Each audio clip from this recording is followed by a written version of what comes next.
I need you to bring it back or go into the other room, okay? Thank you very much. Thank you. Good morning. Can we go back once? I do love the introduction. Who cares? like, that's perfect. That's my second slide, though. So this is about worker classification, but just by way of introduction, I've been here since 1995 in the Evergreen area, just across the way. And is this on? Am I getting, okay. I saw that the opening chamber slide here, today's agenda A, and then it was Robin Bergman of the office of Richard Levine, and there's Robin.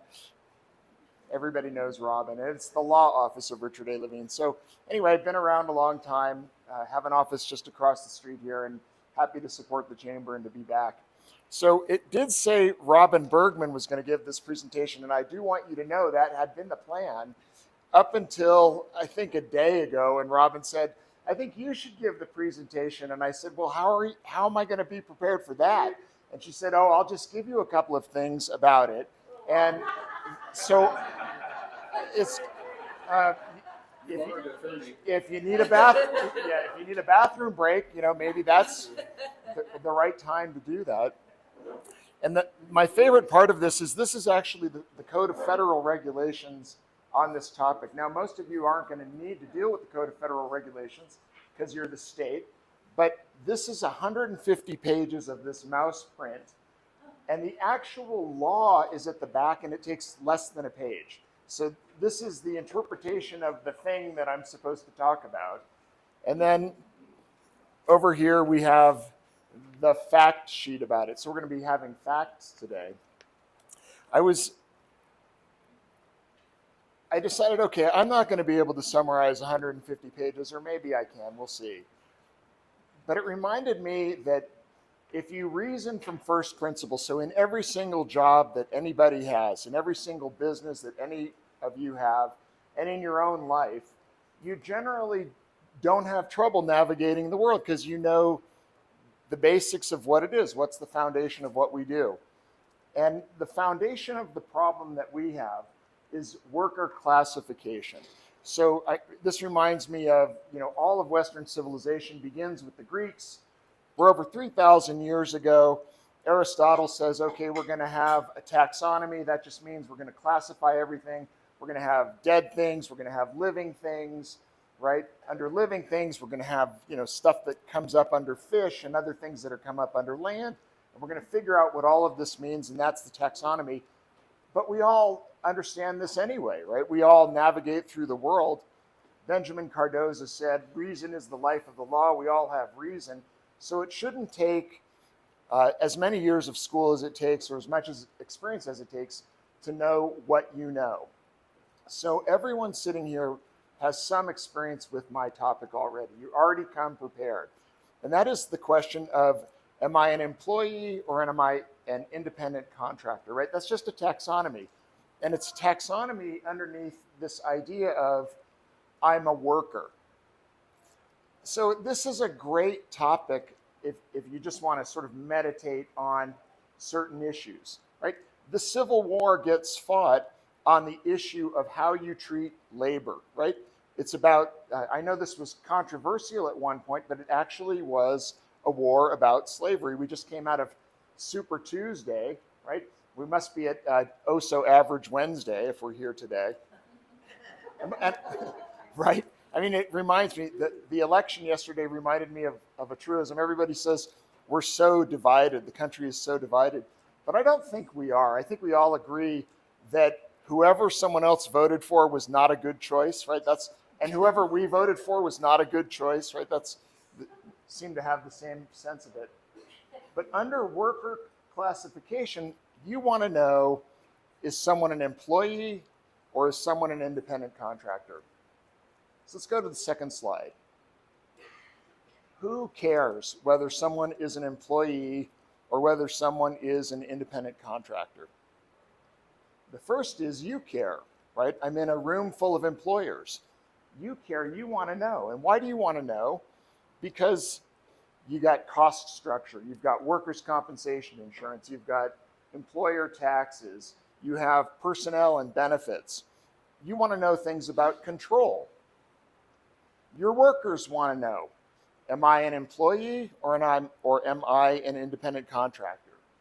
The Department of Revenue wants to know. They need to, right? We had like it was the four horsemen of the apocalypse here today. We started off with fire, right? Everything's going to burn, and then government came in and they're like, we're out of money, right? And we had another lawyer. You're going to get fined. Maybe you'll go to jail, right? This is like it's such a bummer to talk here. Like my bad news. I don't know what it's going to. Maybe there's a pandemic I can tell you about. And the Workers' Compensation Board wants to know, are you an employee or an independent contractor? Our office has 2 audits going on right now with the Department of Revenue that says, employer, you've treated your worker as an independent contractor. You should have treated them as an employee, as a W-2 wage earner. So how do you make this decision? How do you know, right? How do you know a fish is a fish and a squirrel is a squirrel, right? How do you know what you're looking at? It reminds me, this will be the only time in my life that I ever quote a rapper in a law lecture, right? Usually I quote Abraham Lincoln, right? I got all kinds of those. Here's my rapper quote. It's Jay-Z when he's singing on a Kanye West album, and he says, I'm not a businessman, I'm a businessman. That's what he says. If you are a business, you're an independent contractor. If you are a employee, right, you're being controlled by your employer, you're sort of in the business. So here's the common sense of the taxonomy. If I'm working for you, I'm not your employee. I'm providing a service. If an accountant is working for your business, they're providing a service. A cleaning crew is working for your company, right? They're providing a service. Those are all 1099 or independent contractors. That's easy. That's saying some things live in the ocean, other things live on the land. What lives on the land, right? What's an employee? Well, those are the people who you put on your schedule, you count on them every day, you provide their wages, you tell them how to do their job. You know employees when you see them. So who's in the middle? We're in a restaurant today, all right? So Glenn will be filling out his schedule, or any other restaurant owner will be filling out their schedule, and people are going to show up, and they're going to be your employees. You're going to say, hey, I need you here at 8 in the morning. You're going to work until 5. This is how you're going to do your job. This is our expectations. Here's the employee manual. Those are all going to be employees. But at the last minute, you need someone to fill in, right? You got a big event. You got to hire 3 more people. You bring those 3 people in. They're going to be there for a few hours. Someone's going to handle the kitchen. Those are going to be independent contractors. So common sense is going to tell you the answer to my question. How do you classify? What is the taxonomy of workers between employees and independent contractors? So how do you get to 150 pages out of that? How much more time do I have? 2 minutes. 2 minutes. Okay. 5. 5 minutes? Okay. Next slide. I'll go really fast. I only have to cover all of the federal regulations and Colorado state regulations. So, thank you, Robin. If you go to 29 CFR 795.105, you're going to find out that what we ultimately want to know is what is the economic reality of what you're doing, right? What are you actually doing as a business owner? And everyone can have this. You can look it up yourself. We can make this available to everyone. So as a matter of economic reality, how are you treating them? So if you're characterizing someone who you have control over, someone who has an employer, you have control over how they do their job, they're going to be an employee. If you don't, if they show up with their own tools to the construction site, or their own computer, or their own uniform to your job, they're going to be an independent contractor. So on the federal side, here's the statute, right? This is the regulation of what the economic reality is. Next slide. Blah, blah, blah. Next slide. Colorado has something. These are statutes, 84202, and it says, here are the factors you can actually apply. You can actually reason through to figure out whether you're dealing with a fish or with a land creature. Number one, are they free from your control or direction? Two, are they customarily engaged in an occupation, profession, or business? So providing legal services, providing cleaning services, providing accounting services, right? Number three, I can't believe it. There's only two. Robin, here's how you prove those two things. Do you require that person to work exclusively for you? Or does that person have the ability to sort of freelance, to go from place to place and to do their thing? Two, who establishes the quality standards for the work? These are all indicators of whether someone might be an employee or might be a 1099 worker. Do they get a salary or an hourly rate? Well, if they have a salary, they're almost certainly going to be an employee. Can you terminate their work at the end of the job? Do you have to provide more than minimal training to the person to do their job? And the next ones. Who provides the tools? Who dictates the time of performance? So a lot of independent contractors, you say, hey, I want you to do all the landscaping around the facility.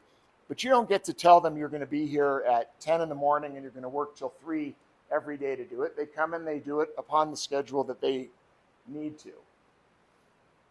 Let's go on. This is my favorite slide. It's like the only one I wrote. Once you go through the factors, you're going to make a decision about whether someone is an employer with an employee or whether they are a business with an independent contractor. But in all cases, they are workers. So the government wants to regulate workers generally because they want to make sure of a couple things. One is that they're getting the proper revenue because government does provide services on behalf of employees, for example, workers' compensation. And two, they want to protect workers because we don't have a perfect history in this country of protecting work and respecting labor. I'm going to leave you with this just because it's fun. This is 3 minutes of philosophy for free. Declaration of Independence is Thomas Jefferson quoting John Locke. It's life, liberty, and the pursuit of happiness. Yeah, life, liberty, and the pursuit of happiness, which is really about fulfillment. Jefferson is just stealing from a guy named John Locke, an Enlightenment philosopher. The Constitution takes life, liberty, and the pursuit of happiness because the Declaration of Independence is not a legal document. It doesn't have any force or effective law. And the Constitution, through the 14th Amendment, by the way, on September 18th, I gave a whole presentation on whether the state of Colorado or any state could take Donald Trump off of the ballot. I correctly predicted the results. Thank you.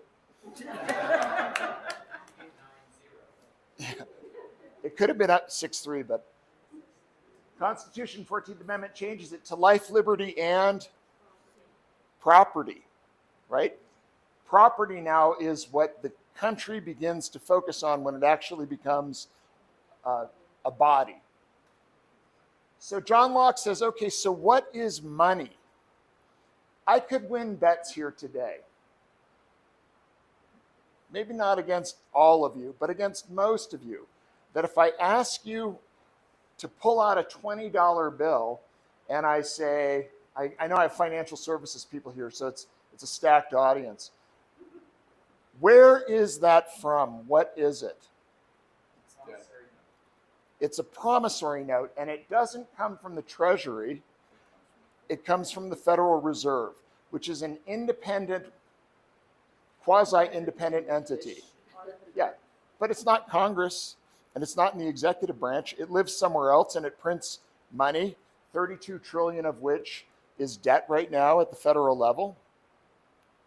And it's a promise to pay something. It's a legal document, and it says, you can use this to do other stuff. So what is money from John Locke's standpoint, who assists in writing the Declaration of Independence? Money is a unit of labor, according to John Locke. In other words, its value says, I'm going to take your time and your efforts, translate it into this little thing called a unit of money, and allow you to move it around. So the point is this: philosophically, the country has, from its inception, been very concerned about how we treat labor, because it's about how we treat property. In all of this, as you connect it up philosophically and you say, so how am I thinking about this? Right? How do I connect up first principles of philosophy to ideas about how to create a taxonomy of workers and put them between the idea of an employee and an independent contractor so that I can comply with the law? We have this idea: masters and servants, right? A master is the employee, a servant is the master is the employer, the servant is the employee. We use the same types of concepts here, principals and agents, right? I get hired, I'm the agent of a principal. Over here, we have ideas about profit and loss. So one thing that your employees don't have is an interest in your profits and your losses. One thing that your independent contractors have is their own interest in their own profit and losses, because they're behaving as small businesses to you. We have relationships between risk and reward. When you look at your 1099 employees, you ask, first of all, are they servants to a master, right? Or are they agents of a principal? Do they share in profit and loss? Do they participate in risk and reward? If I had 5 minutes, I would tell you about dazzling Latin and Islamic roots. I'm not going to have time. But you can talk with him separately afterwards, and he will dazzle you. It's ubi emolumentum ibionis. It means where the benefit is where the loss should be. So if you're taking the risk as an owner and your employees are not, they're employees. If you're taking risk and they're taking risk, they're going to be independent contractors. Reason is the life of the law. If you have to convince yourself that a person is 1099, know this: you have motivated reasoning. Motivated reasoning is the idea that you'd like to avoid taxes, not pay workers' compensation insurance, right? And increase your own bottom line. If those are your motivations, you're probably trying to pretend that a fish is a squirrel, right? Last but not least, you don't need me, okay? You already know. But if you want to double check, you can call us. Thank you. Thank you very much to both of our attorneys for being here this morning and taking time.